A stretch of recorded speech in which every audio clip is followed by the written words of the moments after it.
What's up, ladies and gentlemen? Welcome back to another video. First of all, I want to thank y'all for all the love I've been getting recently, especially on the second to last video. You know, the one before the last video, feeling alone in the crowded room sucks. I really appreciate that so many people gravitated towards it, because it's something that I've been dealing with, you know. And I've talked about this before, and I suppose I could talk about it again. I think I talked about that imposter syndrome thing, you know. It sucks. It really does. Because, again, it's like no matter where you go, you feel like you're just going through the motions, that you're a fake, that you're an imposter, and that you're not enough, and you'll never qualify or measure up to the standards, or the perceived standards, the standards in which you perceive exist. And really, it can really put a dampener on your relationships when you're so in your head about this stuff. I'm not saying that it's not okay to go through what you're going through, because I'm going through it. I wouldn't be making these videos if I wasn't. I'm making these videos to show y'all, to introduce y'all to the way my brain works, and to see it evolve in real time. And hopefully y'all will join me on this journey. But it can be really difficult when you're around your friends, you're around co-workers, colleagues. You know, it can be really hard when you're around just any form of, like, just any other human that isn't you, and it feels like, man, they seem to have it all figured out. And there's a piece of you that might know that that isn't true. You know, I'm aware that it isn't true mentally, consciously I'm aware, but it doesn't erase the feeling. But at the same time, don't be so in yourself that you push other people away either, because you not saying nothing or you not opening up, it really takes away the other person or other people's free will, the action, the choice to be able to decide whether or not they should help you and really show you that they're there for you. When you don't talk, it's on, like, to me, on the low, it's kind of like, it's not like manipulation per se, because it's not like you're intentionally trying to make people react a certain way, but you pushing people away as a result of how you feel is not healthy. You feeling how you feel is valid, for, you know, but if you got people there that care about you, don't be that person that keeps pushing them away when they're trying to ask you if you're okay. Don't do that, because then you just look like a jerk. And I'm not trying to be mean, I'm not trying to be disrespectful. You know, you may have your reasons, but just because you're justified doesn't make the action or the manifestation of the justification correct. It doesn't make it right.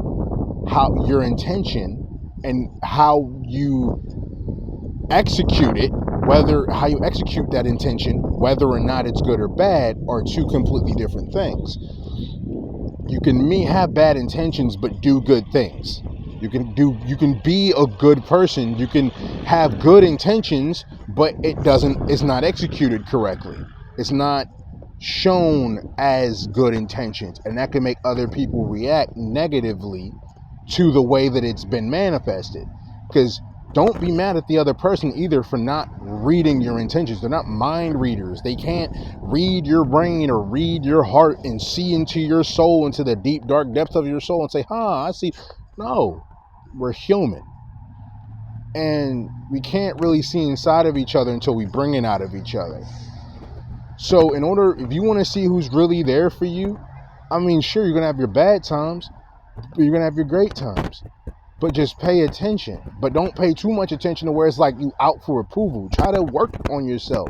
But when you see people come to you and genuinely, and you can tell when it's genuine, they'll ask like, yo, you good? Like, let's talk about it. They may be irritated if, like, you keep being a bummer when you're out trying to have a good time. I've had that experience recently. But it can be a problem. when you are constantly like that and you're not saying anything, because then it's almost like you're fishing for attention to them. Even when it's uncomfortable, be honest. Stop not saying anything. It's not helping you. Like, vent to someone that you know will listen. And if you don't have that person, um, try your best to find that person. Keep finding them, and hopefully you'll find somebody here. With this little community that I'm trying to start and that I'm trying to build, hopefully you can find somebody like that here. Like, we're all here together, and that and I've been seeing the comments. I just been working and trying to really work on myself and just enjoy life the best I can. So I haven't been getting to everything, but I thank y'all for the love, and I thank y'all for being there. And just be grateful that you do have people that are going to be there for you, because you never know when they're going to leave, today or tomorrow. You never know if, God forbid, they pass away or something happens to them and they can't be there anymore. Then it's just you. Like I said before, you got to learn how to be okay with yourself, which is the hardest thing in the world to do. And I know that from firsthand experience, and I'm still going through a crisis of not faith in God, but crisis of faith in myself, a crisis of knowledge in myself, a crisis of confidence in myself. And that is really hard because you don't know who you are. Like, how can you trust someone that you don't know? It's like you're a stranger to yourself. And that is like really hard. Like, you could be around your friends and you laughing with them, and that laugh could be fake and it can be genuine. It can be both. But when it's all said and done, man, you go into your room, you feel like bawling your eyes out. If you got kids, you got to be strong for them. If you got people that you providing for in general, or that you trying to really be the life of the party around, that can be genuine. But then the moment you walk away, it feel like, yo, my spirit is like crushed. Like, I feel like nobody sees me. I feel pathetic. I feel weak, but I want somebody to just hold me and let me know it's going to be okay. Even if I'm not believing in the moment, I just want somebody to be there and just say it. I want somebody that gets it, lets me know it's going to be okay. Because, like, I'm not asking. It's like you trying to be Superman for so long that you forget that you also Clark Kent, more or less. You forget, like, you try so hard to be strong for other people that now when it's your turn, that facade starts to crack because you don't know how to be strong for yourself.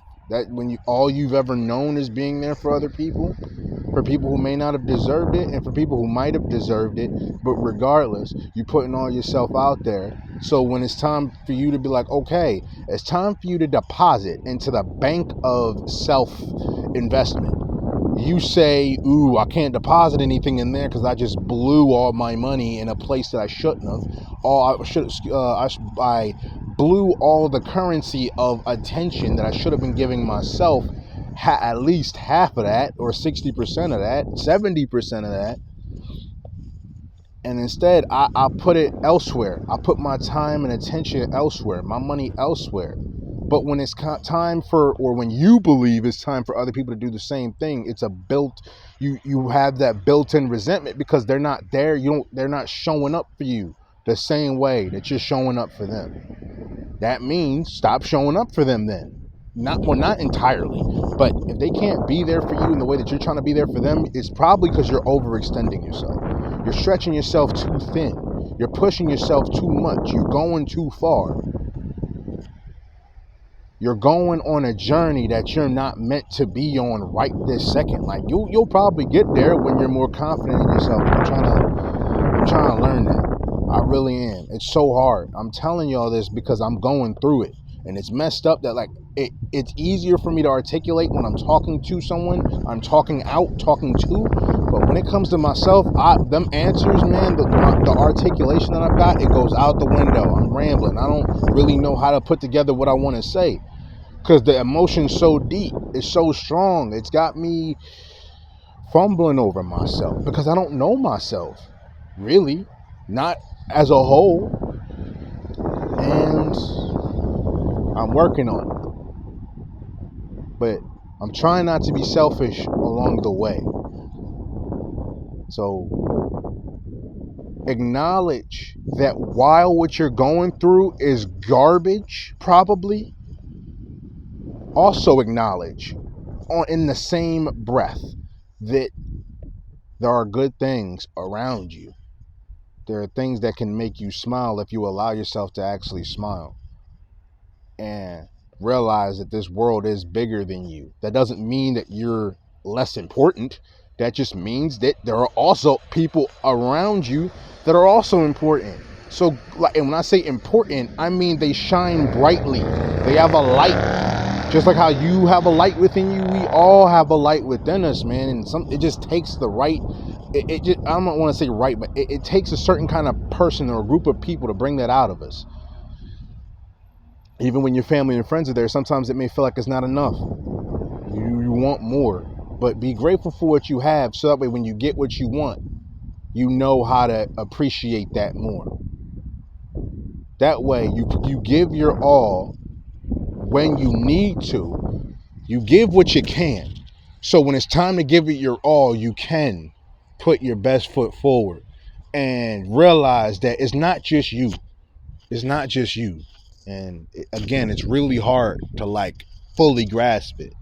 But to talk outward to someone, to the camera, to someone is the best way I can articulate this message for myself.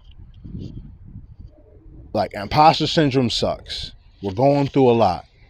But don't push everybody away to where now you are truly and utterly alone.